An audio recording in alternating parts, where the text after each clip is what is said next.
যারা অহংকারী, যারা স্বৈরাচারী, যারা জালিম, আল্লাহ পাক তাদেরকে বলছেন, হে পৃথিবীর মানুষেরা, জেনেরা, যদি সম্ভব করতে পারো, আমার আইন ভালো লাগে না, আমার ইসলাম পছন্দ হয় না, আমার আলেম ভালো লাগে না, আমার কোরআন ভালো লাগে না, অবস্থা যদি এমনটি হয়, বেরিয়ে যাও, বেরিয়ে যাও।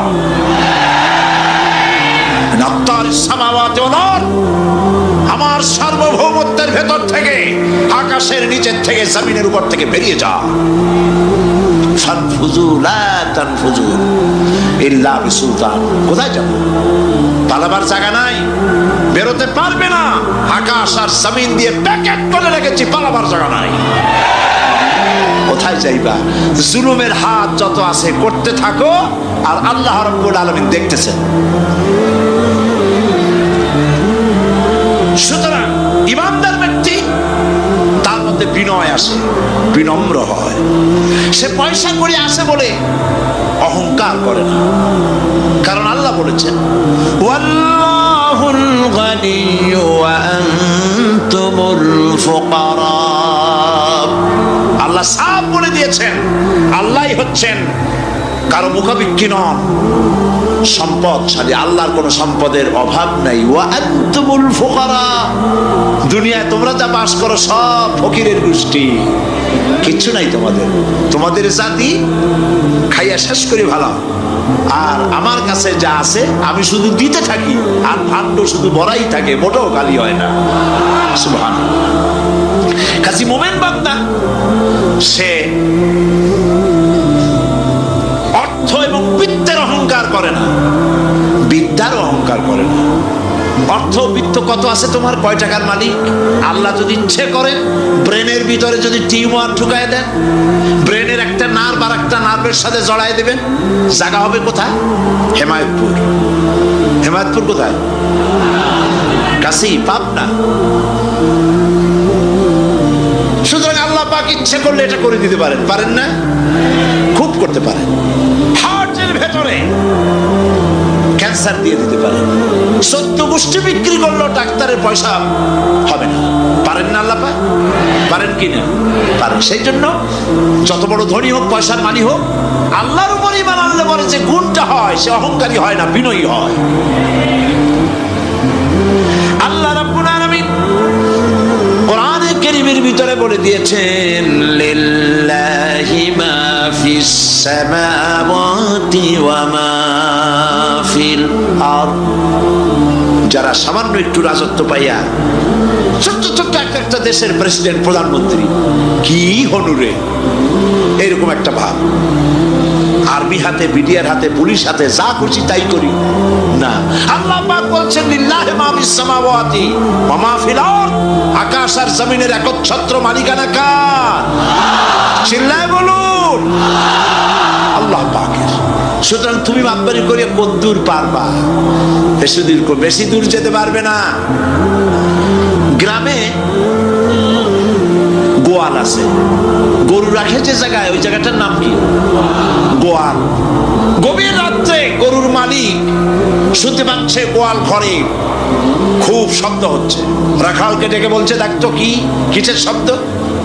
কয় যে, দেখে এসে জবাব দিচ্ছে যে গোয়ালে যে 7টা শিং মোটা, তার গুতার চোটে ওই গোয়ালের মধ্যে যত গরু আছে কেউ টিকতে পারতেছে না, খালি গুতাইতেছে সমানে।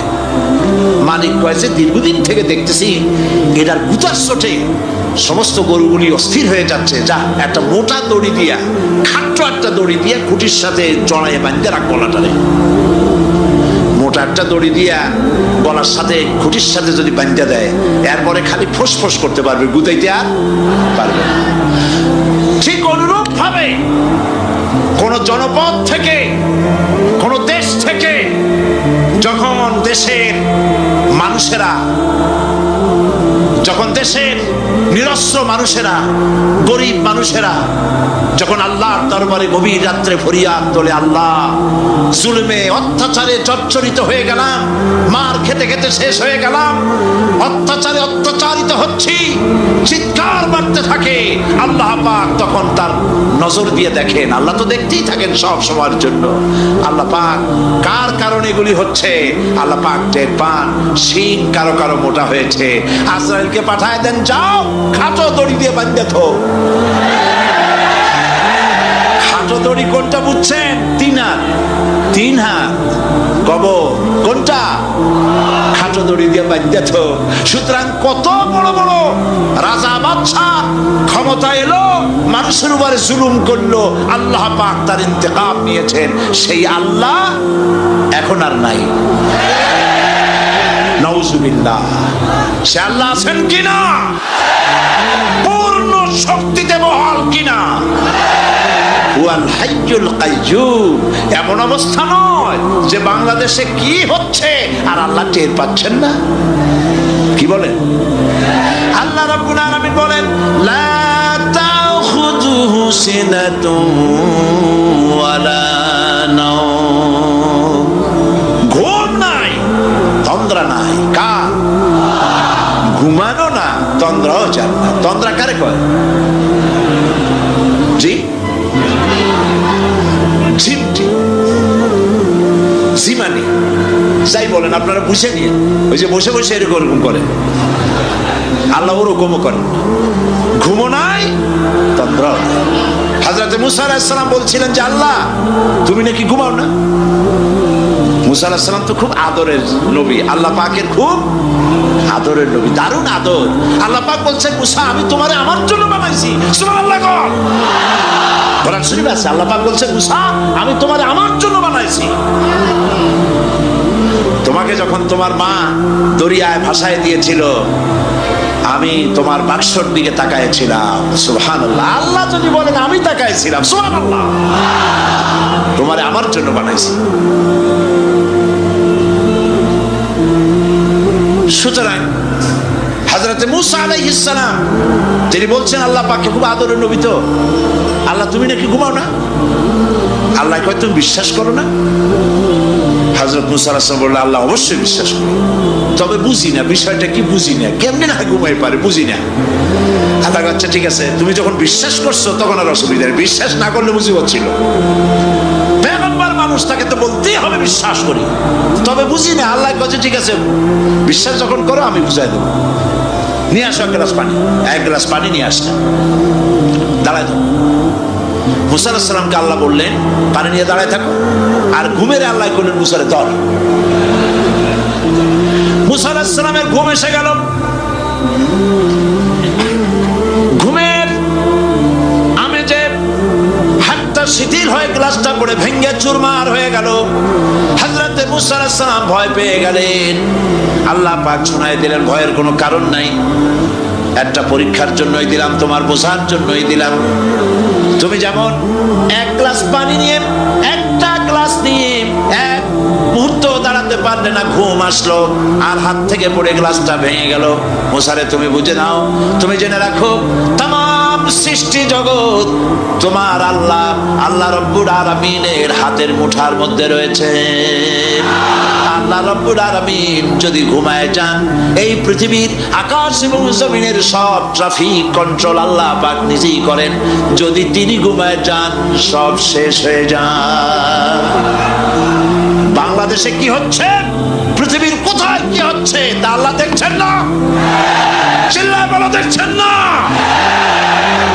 সে আল্লাহ রব্বুল আলামিন তিনি পরিষ্কার করে বলছেন, যারা নাকি মুমিন বান্দা তারা অহংকারী হয় না, ক্ষমতায় থাকুক ক্ষমতায় না থাকুক, কোন অবস্থাতেই অহংকারী হতে পারে না। আল্লাহ পাক শোনায় দিয়েছেন, যারা অহংকার করে তাদেরকে পরিষ্কার করে বলেছেন, ওয়ালা তামশি ফিল আরদি মারহান ইন্নাকা লান তাখরিকাল আরদা ওয়া লান তাবলুগাল জিবালা তুলা ওয়ালা তামশি ফিল আরদি মারহান। খবরদার, আমার জমিনের উপরে অহংকারের পথে বড় হেঁটো না। দেখছেন না কত আছে অহংকার করে হাঁটে, জমিনের উপরে জুতা পায়ে দিয়ে মচ মচ করে হাঁটতে থাকে। ওয়ালা তামশি ফিল আরদি মারহা ইন্নাকা লান তাখরিকাল আরদা। তুমি কি তোমার পদাঘাত দিয়ে আমার জমিনটারে ফাটাই দিতে পারবা? বলেন পারবে? যদি শক্তি থাকে তাও লাথি, তোমার ঠ্যাং ভাঙবে, মাটির কিচ্ছু। ওয়ালান তাখরিকাল আরদা মা, তুমি আমার এই জমিনটাকে ধসাই দিতে পারবে না। আর ওয়ালান তাবলুগাল জিবালা তুলা, আর পাহাড়ের উচ্চতা লাফ দিয়ে তুমি ছাড়াই যেতে পারবে না। আমার জমিনও ফাটাইতে পারবে না লাথি দিয়া, লাফ দিয়ে পাহাড়ের উচ্চতাও ছাড়াই দিতে পারবে না। তো এত লাফাও কেন? কম লাফাও, শক্তি কম দেখাও। আল্লাহ রাব্বুল আলামিন আবার বলেন ওয়া ইবাদুর রাহমানিল্লাযীনা ইয়ামশুনা আলাল আরদি হাওনা। আল্লাহর বান্দা যারা, সত্যিকারের বান্দা যারা, তারা দুনিয়ার বুকে বিনয়ের সাথে হাঁটে, মাথা নিচু করে বিনয়ের সাথে হাঁটে। সুবহানাল্লাহ। তুই আল্লাহর প্রতি ঈমানের সবথেকে বড় লাভ হচ্ছে আত্মমর্যাদা সম্পন্ন বানায়। ঈমান তাকে বিনয় এবং বিনম্র বানায়, অহংকারী বানায় না। আর অহংকার করে তুমি যাবা কই? কদ্দুর ক্ষমতা তোমার? আল্লাহ কোরআন শরীফের বহু আয়াত দিয়ে এই কথাগুলি বলেছেন। আর এটা গেল 2। 3 নম্বরে আল্লাহর উপরে ঈমান আনার, আমি কি বলতেছি বলেন তো দেখি, ফায়দা। আল্লাহর উপরে ঈমান আনার 3 নম্বরের ফায়দা হলো মুমিন ব্যক্তির মধ্যে বীরত্ব এবং নির্ভীক ভাব তার মধ্যে এসে যায়। সে নিজে মুজাহিদ, সে বীর, সে কাপুরুষ নয়। সুবহানাল্লাহ। আল্লাহর উপর ঈমানের কারণে বীরত্ব এবং নির্ভীকতার প্রশিক্ষণ তার মধ্যে তৈরি হয়ে যায়। কারণ মানুষের সবচেয়ে বড় ভয় হলো মৌতের। বলেন তো দেখি বড় ভয় কিসের? বলেন সবাই। আর যারা বললেন না তারা, তাদের মৌতের কোনো ভয় নেই। মৌতের ভয় আছে কিনা? আছে। কিন্তু ভয় করে যাবেন কই? ভয় তো সেইটারে করা যায় যেটাকে ভয় করে এড়ানো যায়। এখন মৃত্যুকে ভয় করে আপনি কি এড়াইতে পারবেন? পারবেন? আল্লাহ পাক বলছেন মুমিন নির্ভীক হবে, বীরত্বে পরিপূর্ণ হবে, কাপুরুষ হবে না, মৌতের ভয়তে পালায়ে বেড়াবে না। আল্লাহ পাক বলছেন কুল ইন্নাল মাউতাল্লাযীনা তাফিররুনা মিনহু ফাইন্নাহু মুলাকীকুম। মরণ থেকে পালাও তুমি, মরণ তোমায় লইবে ঘিরি। যদিও সুদূর আকাশ পানে, লুকাবো সে দায়ে লাগিয়ে সিঁড়ি। এ মহারোগের চিকিৎসক নাই, নাই সে ঔষধ জগতে। খুঁজিয়া কাতর হইলে কি হবে, পারিবে না তারে ফিরাতে।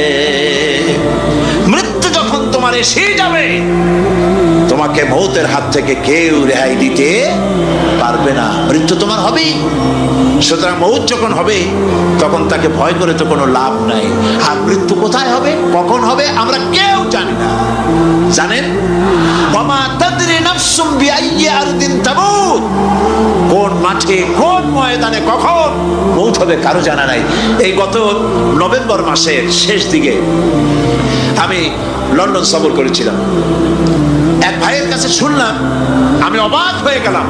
তিনি পত্রিকায় দেখে আমাকে বলেছেন এক লোক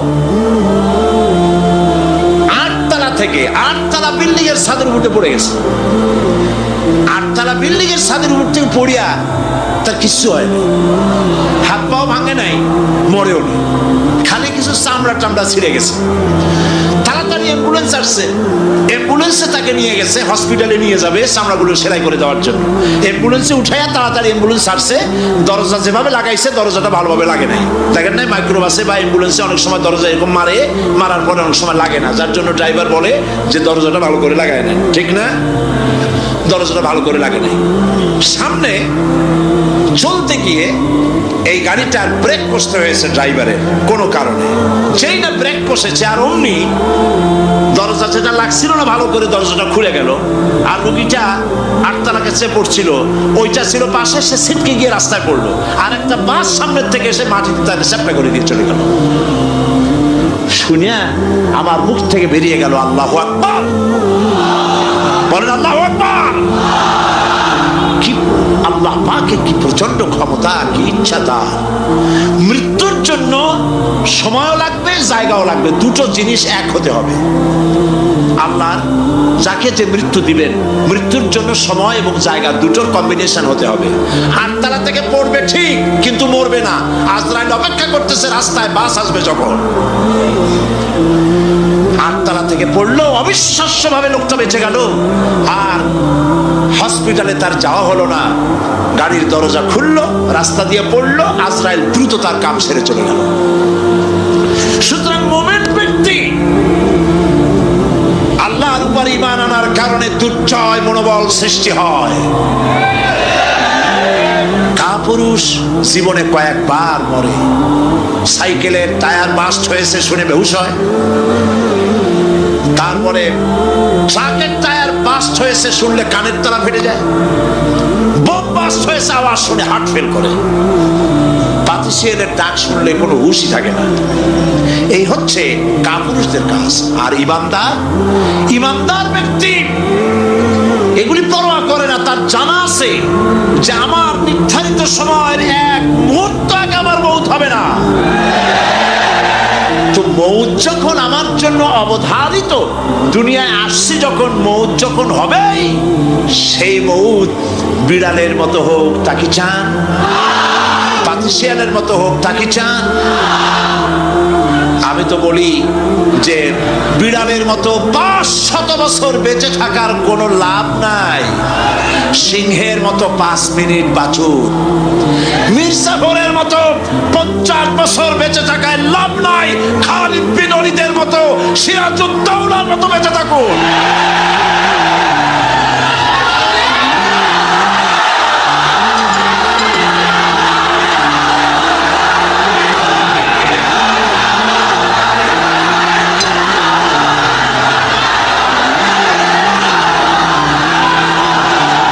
বসেন, আপনারা যদি দাঁড়ায় যান তাহলে আমি করবো কি? বসেন বসেন। সেই জন্য এই ক্ষণস্থায়ী জীবনকে কেন সেই অনন্ত সুখময় জীবনের জন্য উৎসর্গ করে দেব না, যা আল্লাহর কাছে পাওয়া যাবে কিয়ামতের দিন। দেখেন, মৃত্যু হওয়া উচিত মুসলমানদের, শাহাদাতের মৌত হওয়া উচিত।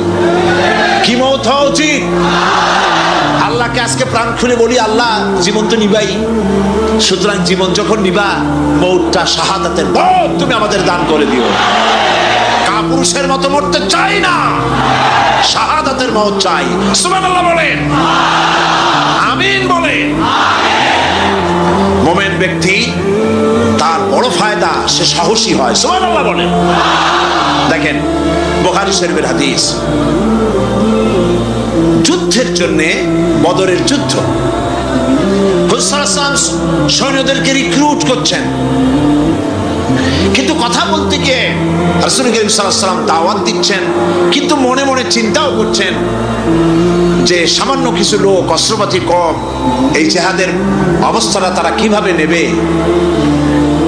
একজন যুবক সাহাবী দাঁড়ায় গেলেন, তার নাম মিকদাদ রাদিয়াল্লাহু তাআলা। যুবক, এই পৃথিবীতে যুবকদের ইসলামের সবচাইতে অবদান কাদের? চিল্লায় বলো। যুবকদের অবদান সবচাইতে বেশি। হযরত মিকদাদ রাদিয়াল্লাহু তাআলা আনহু তিনি দাঁড়ায় গেলেন, তিনি বললেন, ইমদি বিনা ইয়া রাসূলুল্লাহ হাইসুমা তাশা। হাদিস, হে রাসূল, আপনি আমাদেরকে নিয়ে চলুন। কত সৈন্য তারা আসতেছে, কত অস্ত্র নিয়ে আসতেছে, এটা আমাদের ভাববার বিষয় নয়। আপনি আমাদের নিয়ে চলুন, হাইসুমা তাশা আয় হাইসুমা আমারাকাল্লাহ।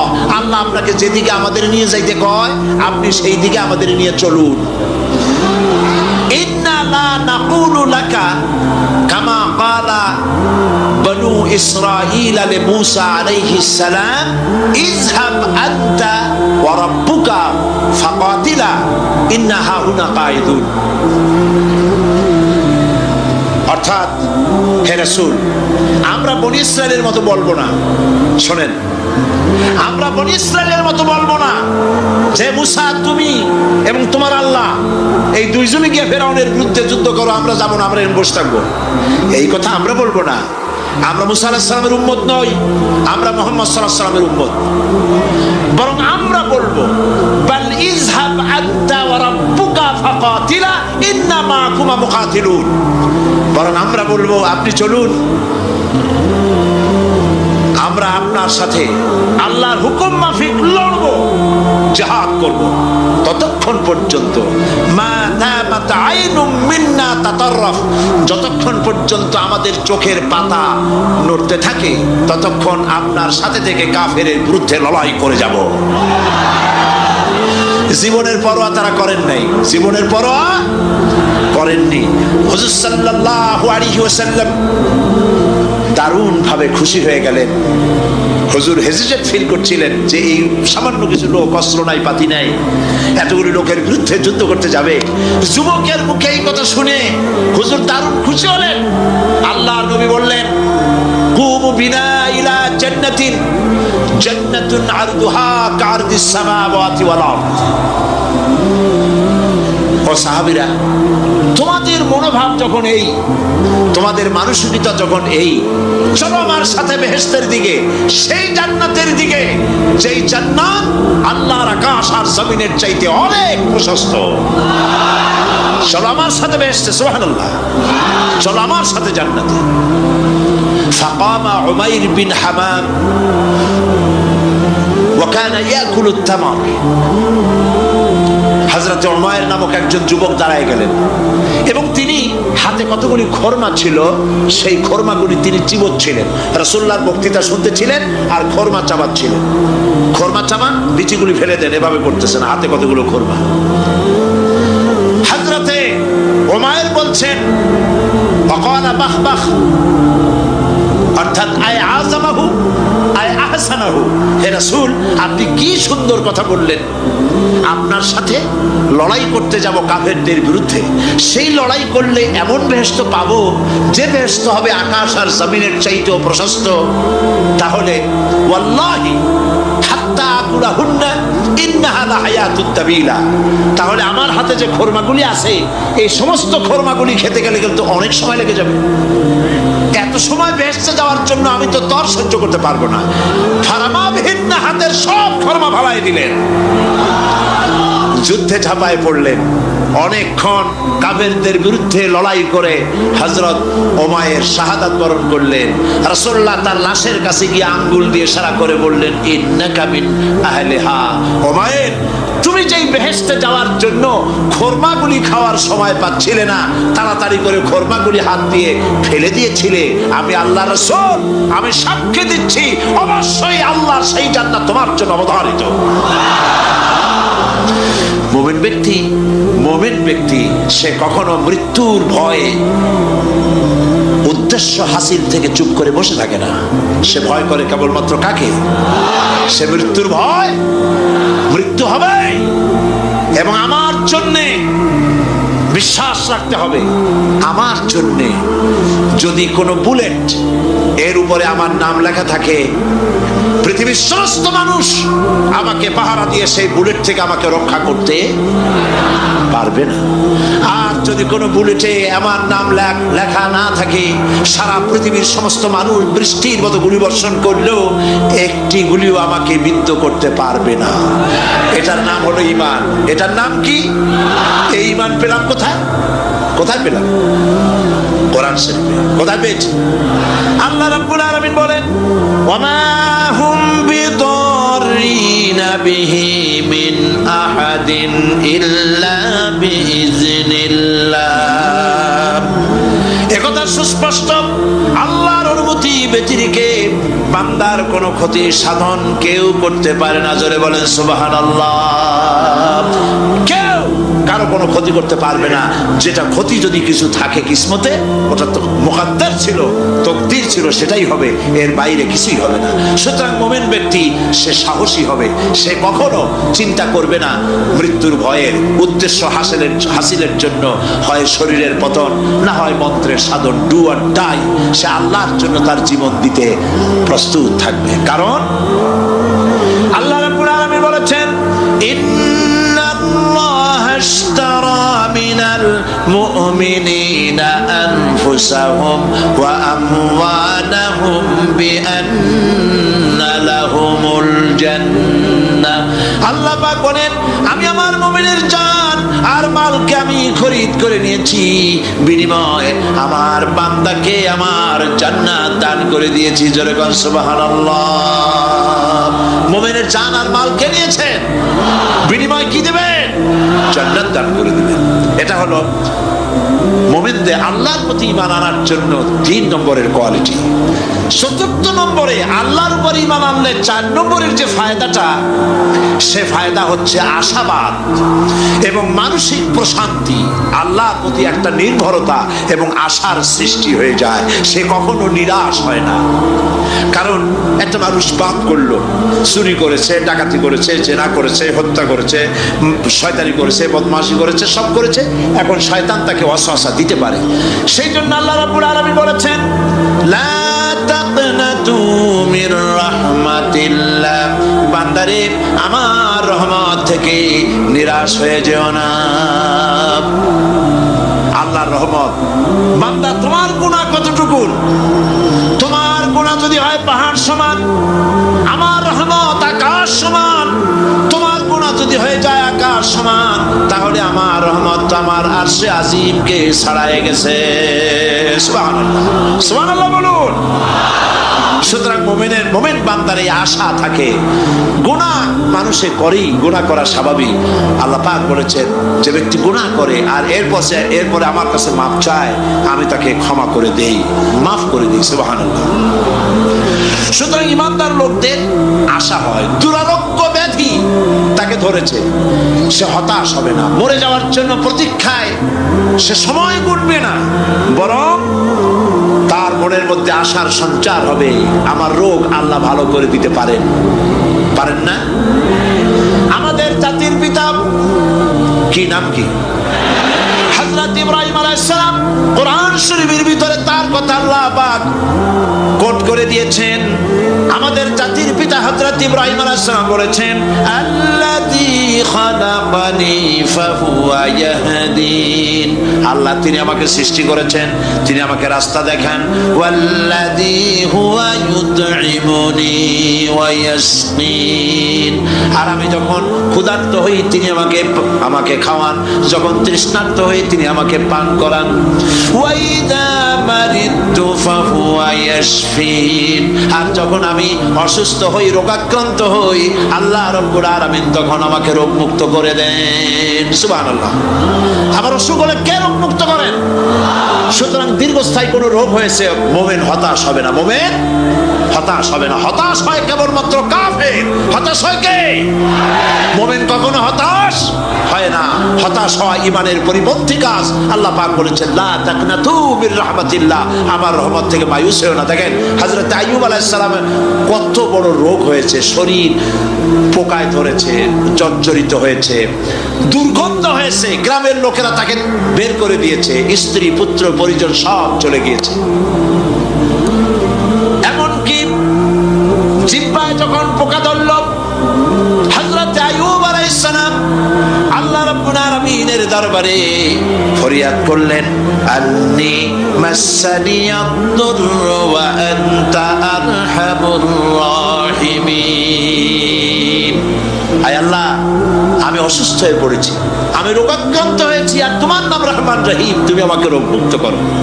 হযরত আইয়ুব আলাইহিস সালাম আল্লাহর দরবারে ফরিয়াদ করলেন, রব্বুল আলামিন সারা শরীরে পোকায় জর্জরিত হয়ে গেছে, এখন আমার জিহ্বায় পোকা ধরেছে, মাবুদ গো আমি তোমার কাছে ফরিয়াদ করি, আমার জিহ্বায় পোকা দিও না, কারণ জিহ্বাটাও যদি নষ্ট হয়ে যায় তাহলে তোমার মতো আল্লাহর জিকির আমি কি দিয়া করব?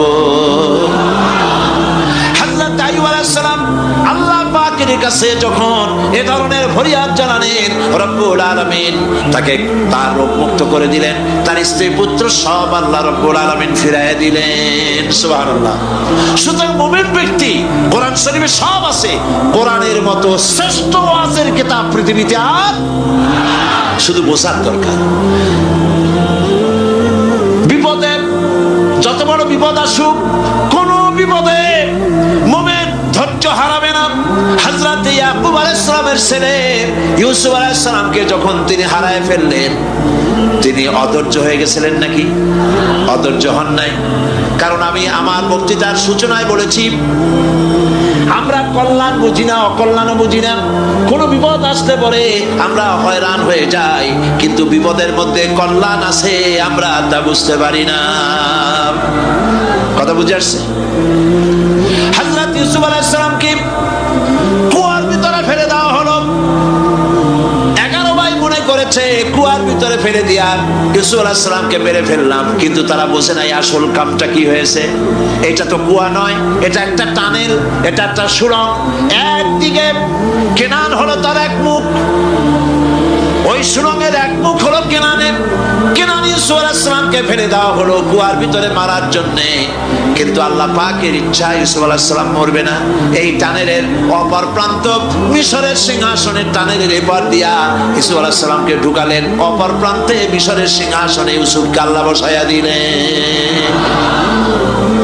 হযরত ইয়াকুব ছেলের জন্য অধৈর্য হলেন না। যখন তিনি খবর পেলেন ছেলে বাঘে খেয়ে ফেলেছে, তিনি তখন বলেছেন, ফাসাবুরুন জামিলুন আসাল্লাহু আইয়াতিয়ানি বিহিম জামিআ ইন্নাহু হুয়াল আলিমুল হাকীম। ফাসাবরুন জামিল, আমি উত্তম ভাবে ধৈর্য ধারণ করলাম এবং আমি বিশ্বাস করি আল্লাহ রাব্বুল আলামিন আমার হারানো সবকিছু আমাকে ফিরাই দিবেন। বহু বছর পর যখন হযরত ইউসুফ আলাইহিস সালাম প্রেসিডেন্ট হয়েছেন মিশরের, 11 ভাই গেল সেখানে সাহায্য আনার জন্য। সেই ঘটনা তো শোনাবো না, এমনি বলে যাচ্ছি। এরপরে তিনি তাদেরকে পরিচয় দিলেন, ওরা ভয় পেয়ে গেল। তিনি বললেন, ভয়ের কোনো কারণ নাই, লা তাসরিবা আলাইকুমুল ইয়াউম, আজকে আমি কোনো প্রতিশোধ তোমাদের নেব না। সুবহানাল্লাহ। এর নাম পয়গম্বর, এর নাম কি? আল্লাহর নবী। আমি আজকে কোনো প্রতিশোধ তোমাদের নেব না, তোমরা যাও। পিতার অবস্থা তিনি জানলেন, কাঁদতে কাঁদতে পিতার চোখ দুটো নষ্ট হয়ে গেছে। ইয়াকুব আলাইহিস সালাম, হযরত ইউসুফ আলাইহিস সালাম বললেন, যাও। নিজের জামাটা খুললেন, গায়ের জামা খুলে বললেন, ভাইরা আমার এই জামা নিয়ে যাও, আর আমার আব্বার চোখের উপরে এই জামাটা রেখে দিও। ছেলেরা যখন হযরত ইউসুফ আলাইহিস সালামের জামা নিয়ে মিশর থেকে রওনা করেছে, গল্প নয়, উপন্যাস নয়, আল্লাহ পাক কোরআন শরীফে সূরা ইউসুফে বলেছেন, জামা নিয়ে মিশর থেকে রওনা করেছেন। কোথায় মিশর আর কোথায় কেনান? কেনানে বসে হযরত ইয়াকুব আলাইহিস সালাম বলছেন, তোমরা যদি আমাকে মতিভ্রম পাগল যদি মনে না করো, তাহলে একটা কথা বলি, আমার নাকে এখন আমি ইউসুফের গন্ধ পেতেছি। তোমরা যদি আমাকে মতিভ্রম না করো, তাহলে আমি বলি আমি কিন্তু ইউসুফের গন্ধ পেতেছি। সুবহানাল্লাহ। হযরত ইউসুফ আলাইহিস সালামের জামা এনে ভাইরা যখন হযরত ইউসুফের চোখের উপরে রেখে দিলেন, হযরত ইয়াকুবের দুটো চোখ সাথে সাথে আল্লাহ ভালো করে দিলেন। ফাসাবরুন জামিল, ধৈর্য ধরো। ইমানদার ব্যক্তি আশার উপরে তার জীবন বাঁচে, কারণ যত বড় বিপদ আসুক না কেন, আশ্রয় পাওয়ার একটা জায়গা আছে, তার নাম হলো আল্লাহ। নাম কি? বলেন আল্লাহ।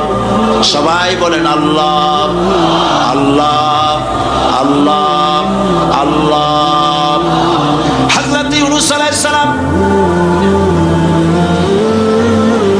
মাছটাকে গিলে ফেলে দিল, মাছটাকে গিলে মাটির অতল তলদেশে চলে গেছে।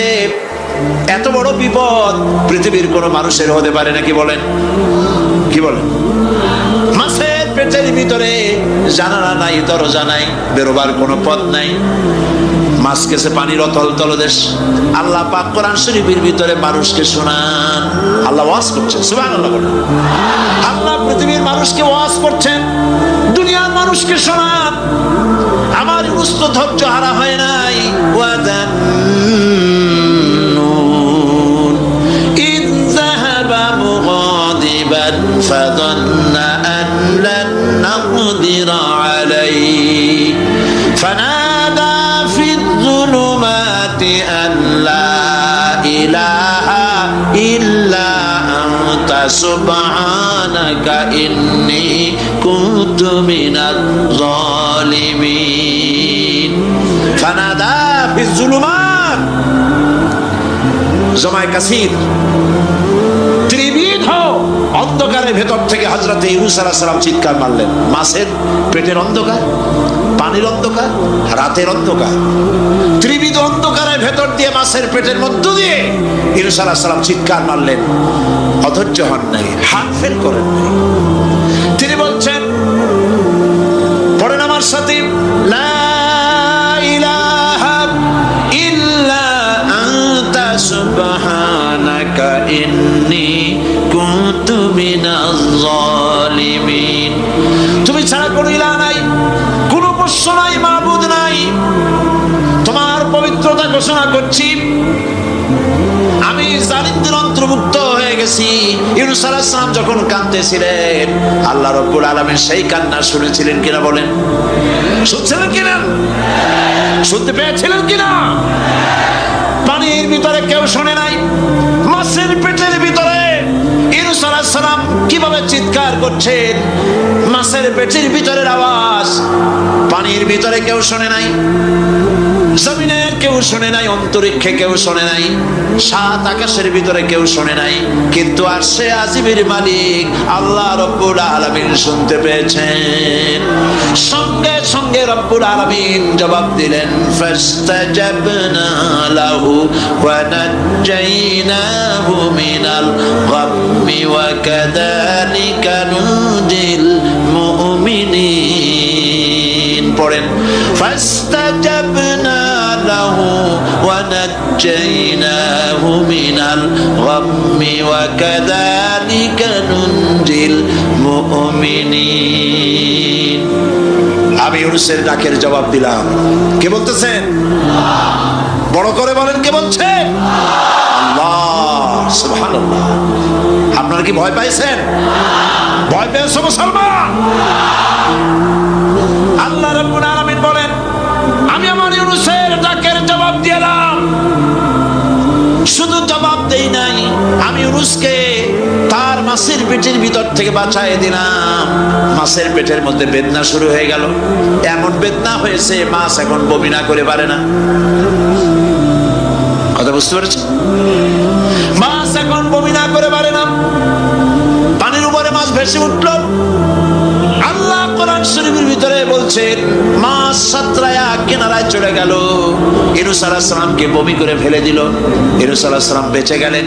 আল্লাহ পাক বলেন, শুধু ইউনূসকে বাঁচাইলাম না, বরং আমি সকলের জন্য আশার বাণী শোনাই। শোনো মুমিনেরা, ওয়া কাযালিকা নুজিল মুমিনিন। মুমিন বান্দা যারা, যত বড় বিপদ আসুক আমারে ডাকো, আমি বিপদ দিয়ে বাঁচাই দেব। সুবহানাল্লাহ। বিপদ থেকে আমি বাঁচাই দেব।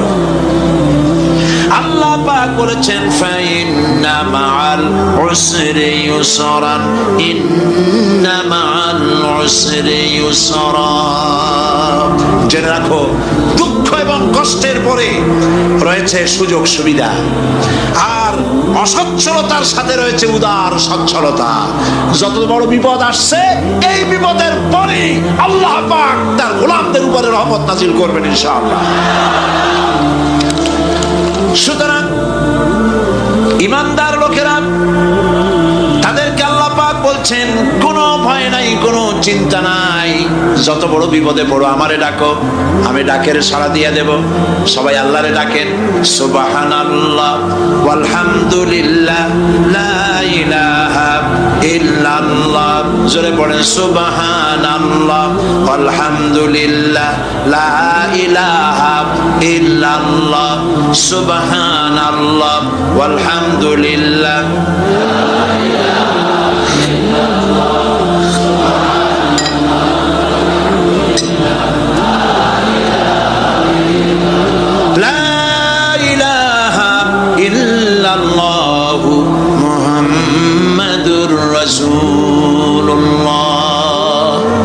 আল্লাহর উপর ঈমান আনলে যত ফায়দা হয় এত ফায়দা দুনিয়ায় কোথাও নাই। সুবহানাল্লাহ।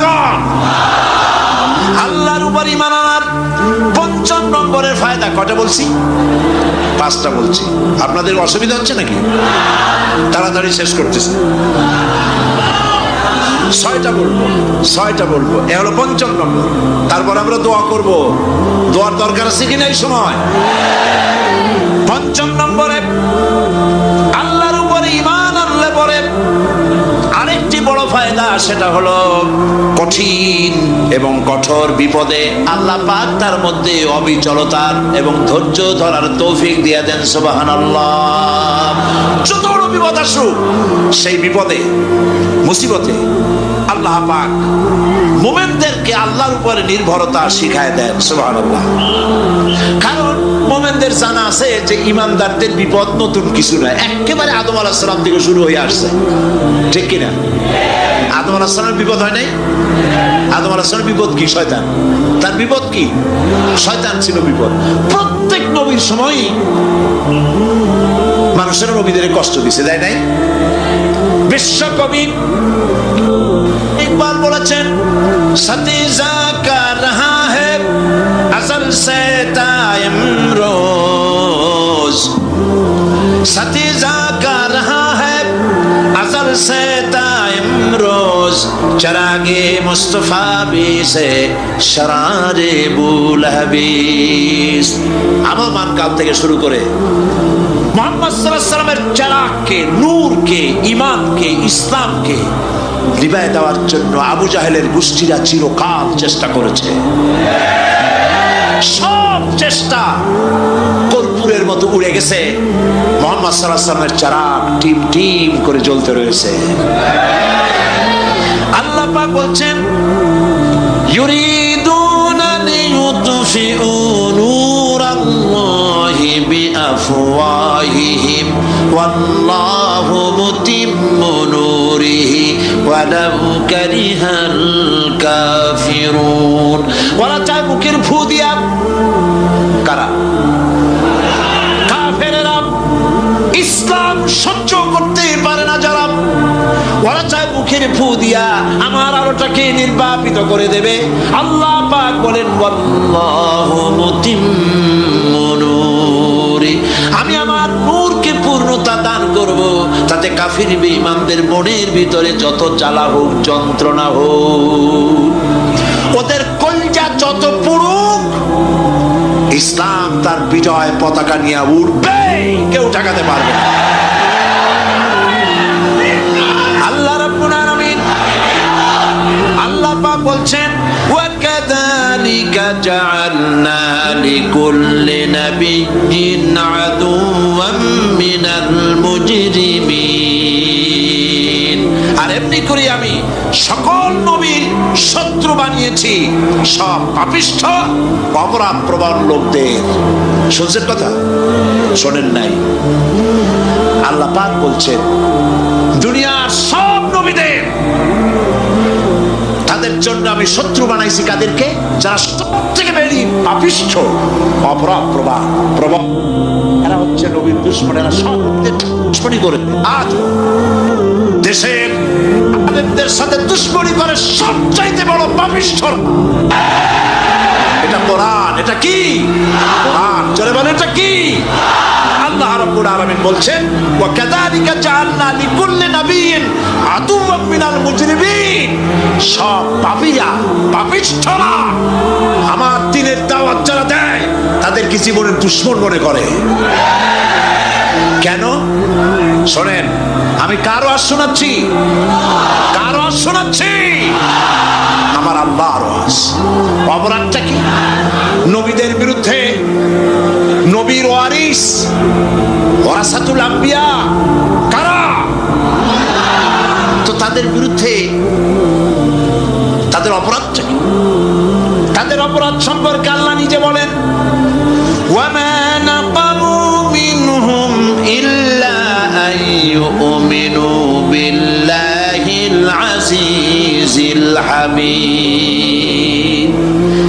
এদের বিরুদ্ধে অ্যাকশন নেওয়ার আর কোনো অপরাধ ওদের নাই।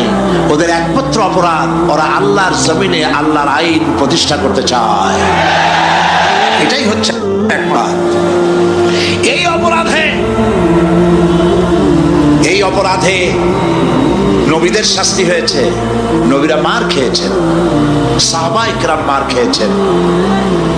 আমরা তো সাহাবায়ে কেরামের জুতার ধুলার সমানও নই। সুতরাং এগুলি আমাদের পাওনা। এই রক্তের বিনিময়, জীবনের বিনিময় আল্লাহ পাক তার দ্বীনকে প্রতিষ্ঠা করবেন ইনশাআল্লাহ।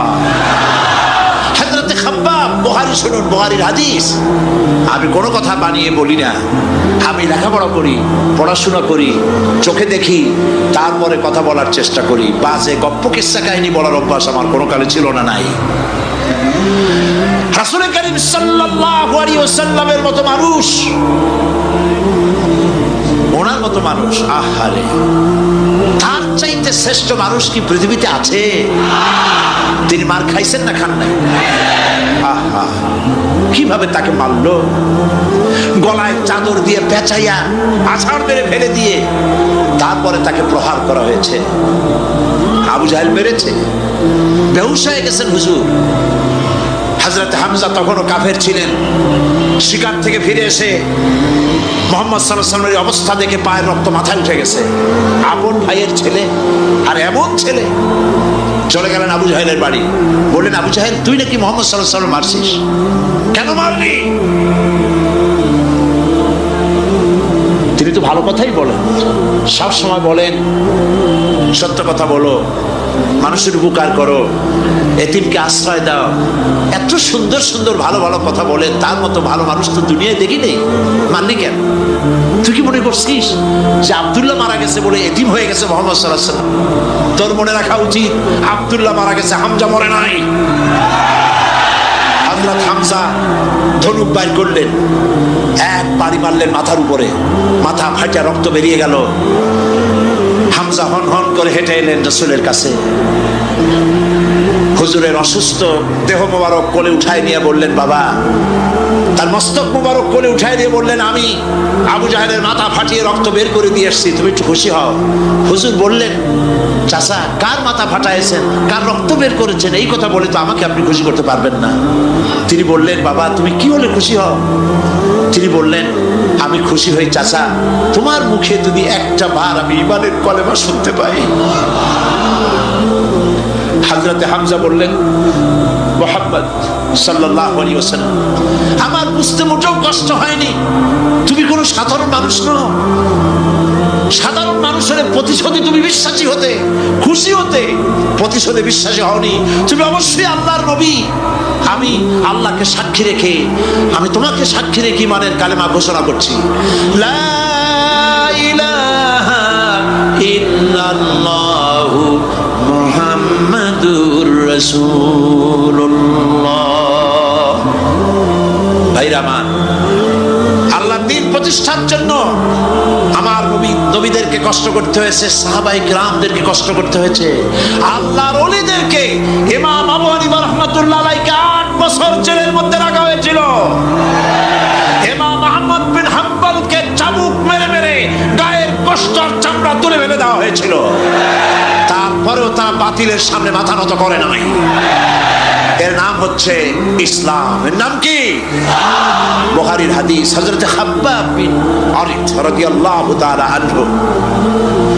বুখারীতে হাদিসটা এভাবে এসেছে, ওয়ান খাব্বাব বিন আরিত রাদিয়াল্লাহু তাআলা আনহু আন্নাহু قال قال شكونا الى رسول الله صلى الله عليه وسلم وهو متوسد بردة له في ظل الكعبة। তিনি বললেন, আমরা রসুলের কাছে গেলাম, যাই দেখি রাসূল করিম সাল্লাল্লাহু আলাইহি ওয়াসাল্লাম কাবা শরীফের ছায়ায় আরাম ফরমাচ্ছেন। আমরা কাছে গিয়ে বললাম, আলা তাস্তানসিরু লানা আলা তাদউ লানা ইয়া রাসূলুল্লাহ, হে রাসূল আপনি কি আমাদের জন্য দোয়া করবেন না? আমরা তো মার খেতে খেতে শেষ হয়ে গেলাম, আমাদের খাব্বাবকে, খুবাইবকে, আম্মারকে, সুমাইয়াকে মেরে শেষ করে দিল। ওরা আমাদেরকে না খাওয়ায় রাখে, সারা রাত খেতে দেয় না, ঘুমাতে দেয় না। তারা আমাদের বেলালকে মেরে মেরে রক্তাক্ত করে উত্তপ্ত মরুভূমির উপরে চিৎ করে শোয়ায়, বুকের উপরে পাথর চাপা দিয়ে রেখেছে। ওরা সাহাবায়ে কেরামদেরকে মারতেছে, না খাওয়ায় রাখতেছে। হুজুর আপনি কি আল্লাহর কাছে দোয়া করবেন না? এখনো কি দোয়ার সময় আসে নাই? হাদিস শরীফে এসেছে, হুজুর সাল্লাল্লাহু আলাইহি ওয়াসাল্লাম উঠে বসলেন, বললেন, ও খাব্বাব, তোমাদের আগে এই পৃথিবীতে যারা দ্বীনের দাওয়াত নিয়ে এসেছিলেন, সমকালীন রাষ্ট্র শক্তি তাদেরকে ধরত, ফায়ুহাজুর রাজুলু ফায়ুহফারু লাহু ফিল আরদ, তাদেরকে ধরে তাদের জন্য কবর খনন করা হতো জীবিত মানুষের জন্য। ফায়ুজালু ফিহা, এরপরে সেই গর্তের ভিতরে তার কোমর পর্যন্ত গেড়ে দেওয়া হতো। সুম্মা ইউতা বিল মানশার, এরপরে করাত আনা হতো। ফায়ুদাউ আলা রাসিহি, এরপরে সেই করাত তার মাথার উপরে রাখা হতো। ফায়ুজালু নিসফাইন, করাত দিয়া ঘষে ঘষে চিরে চিরে জীবিত মানুষকে দ্বিখণ্ডিত করে ফেলে দেওয়া হতো। মা ইয়াসুদ্দুহু যালিকা আন দীনিহি, এত কষ্ট দেওয়ার পরেও আল্লাহর গোলামদেরকে এক চুল জায়গা দিন থেকে সরায় দেওয়া যায় নাই। ওয়াল্লাহি ওয়াল্লাহি, ও খাব্বাব আমি আল্লাহর নামে কসম করি, লাইতামান্নাল্লাহু হাদাল আমরা হাত্তা ইয়াসিরু রাকিবু মিন সানআ ইলা হাদরামাউত, আমি আমার আল্লাহর নামে কসম করি। কে কসম করছেন? সুবহানাল্লাহ বলবেন না? রাসূলুল্লাহ কসম করছেন, আমি কসম করি আল্লাহর, সেদিন বেশি দূরে নয়, যেদিন ইয়েমেনের রাজধানী সানা থেকে শুরু করে হাজরামাউত পর্যন্ত হাজার হাজার মাইল সওদাগরেরা তাদের পণ্য নিয়ে, মহিলারা তাদের সৌন্দর্যের পসরা নিয়ে একাকিনী অথবা দলবদ্ধভাবে যাতায়াত করবে মরুভূমির উপর দিয়ে। লা ইয়াখাফু ইল্লাল্লাহ, আল্লাহ ছাড়া তাদের অন্তঃকরণে কোনো ভয় থাকবে না। ওয়ালাকিন্নাকুম তাস্তাজিলুন, তোমরা বড্ড তাড়াহুড়ো করছো, অপেক্ষা করো, সেরকম সময় আসবে। রাসূল করিম সাল্লাল্লাহু আলাইহি সাল্লাম সেরকমের সময় দিতে পেরেছিলেন নাকি পারেন নাই? পেরেছিলেন কিনা? সেজন্য রক্ত দিতে হয়েছে, সেজন্য মার খেতে হয়েছে, সেজন্য জেলে যেতে হয়েছে। রাসূল করিম সাল্লাল্লাহু আলাইহি সাল্লামকে, জেল তো নতুন কিছু নয়। ইউসুফ আলাইহিস সালাম জেলে থাকেন নাই? জেলে থাকেন নাই? ঠিক আছে, রাসূল করিম সাল্লাল্লাহু আলাইহি সাল্লাম জেলে ছিলেন না? সেই জেল এরকমের দেওয়ালে ঘেরা জেল নয়, পাহাড়ে ঘেরা, চতুর্দিক থেকে পাহাড়ে ঘেরা শিয়াবে আবি তালেব 3 বছর। কতদিন? টানা 3 বছর রাসূল, তার সাহাবী, তাদের স্ত্রীরা, বাচ্চা বাচ্চা ছেলেপেলেরা 3 বছরের মধ্যে সরকার ঘোষণা করেছে এদের সঙ্গে কথা বলবে না, বাজার ঘাটে যেতে পারবে না, কেনা বেচা করতে পারবে না, সামাজিক বয়কট, সামাজিকভাবে বয়কট করে রেখেছে।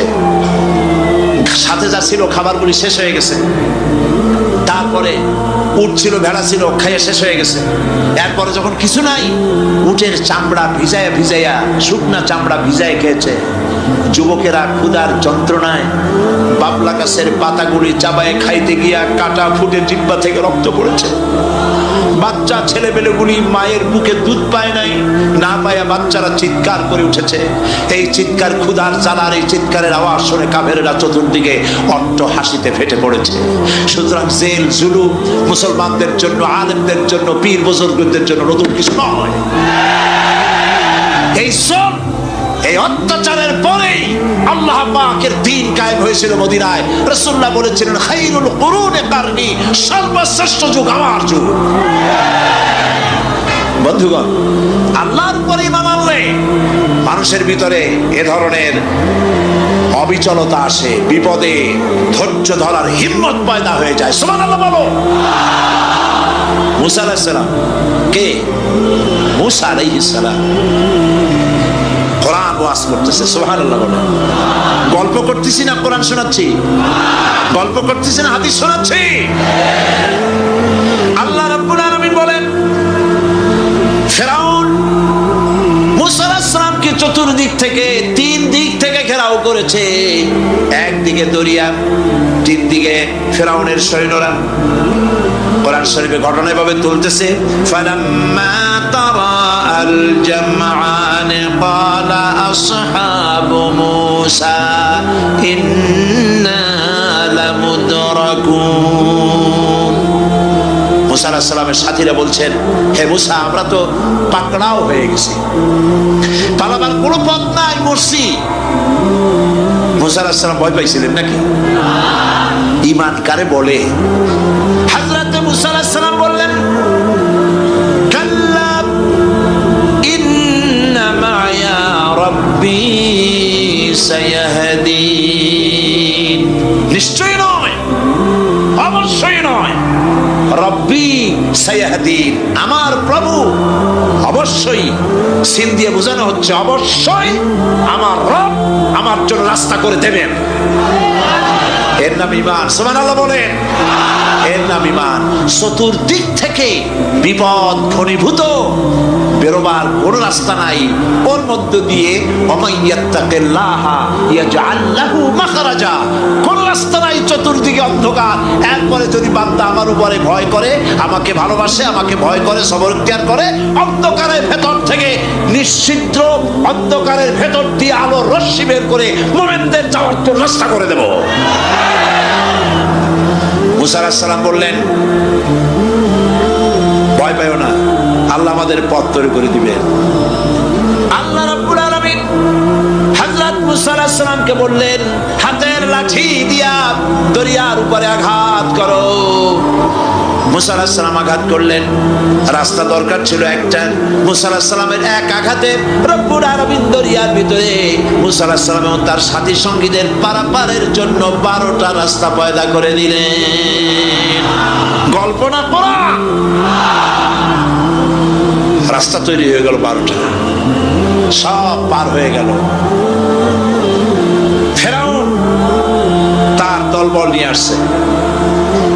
আল্লাহ রাব্বুল আলামিন বলেন, ওয়া আনজাইনা মূসা ওয়া মান মাআহু আজমাইন সুম্মা আগরাকনাল আখারিন।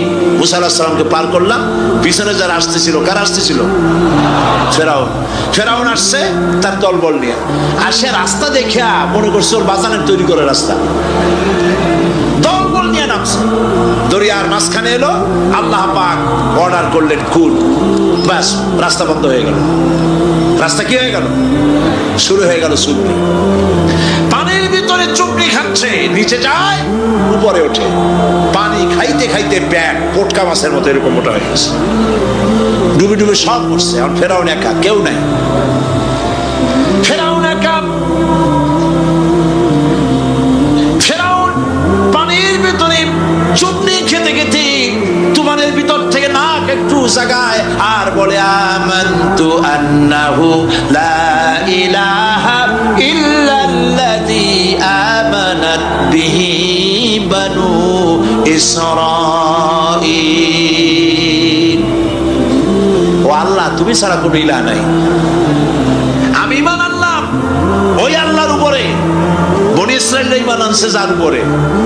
কাজী বনি ইসরাঈলদের পার করে দিয়েছো, আমারও পার করো। আল্লাহ তুমি রক্ষা করো। আমি তো মুসলমান। ওয়া আনা মিনাল মুসলিমিন। আমি তো মুসলমান, কলেমা পড়লাম, তারপরও চুবাও কেন? আল্লাহ রাব্বুল আলামিন বলেন, আল আন, এখন ওয়াকাদ আসাইতা ক্বাবলু ওয়া কুনতা মিনাল মুফসিদিন। এখন ঈমান আনতেছ, আর এর পূর্বে আমার দিন যারা জমিনে প্রতিষ্ঠিত করতে চেয়েছে তাদেরকে জেল দিয়েছো, জুলুম করেছো, অত্যাচার করেছো। আজ তোমাকে ছাড়বো না। তোমাকে শুধু মারবই না, আলিয়াউমা নুনাজ্জিকা বিবাদানিক, আলিয়াউমা নুনাজ্জিকা বিবাদানিক, আমি তোরে শুধু মারবই না। কে বলতেছেন? জোরে বলেন, কে বলতেছেন? আমি তোরে শুধু মারবই না, আলিয়াউমা নুনাজ্জিকা বিবাদানিক, আমি তোর শরীরটারে বাঁচায় দেব। তোর শরীর পানিতে পচবে না, পোকায় খাবে না, মাটিতে পচাবে না, তোরে আমি শুটকি বানায় রাখবো। কিয়ামত পর্যন্ত দুনিয়ায় যত ফেরাউন আর ফেরাউনের বাচ্চারা আসে, তোরে দেখে যেন তারা ইতিহাস স্মরণ করে। আল্লাহ রাব্বুল আলামিন কোরআনে কারীমের মধ্যে পরিষ্কার করে মানুষদেরকে বুঝায় দিয়েছেন, আল্লাহর উপর ঈমান আনলে পরে তার হিম্মত বেড়ে যায়, মনের বল বেড়ে যায়। সুবহানাল্লাহ। হযরত রাসূল করিম সাল্লাল্লাহু আলাইহি ওয়াসাল্লাম কাফের বেঈমানেরা চতুর্দিক থেকে বাড়ি ঘেরাও করে রেখেছে, পালাবার কোনো পথ নাই। ঘুমেছিলেন তিনি, জিবরাইল এসে বলেন, ইয়া রাসূলুল্লাহ, ঘুমের থেকে জাগুন, আল্লাহ আপনাকে সালাম বলেছেন আর আপনাকে হিজরত করার জন্য মদিনায় আল্লাহর অর্ডার করেছেন।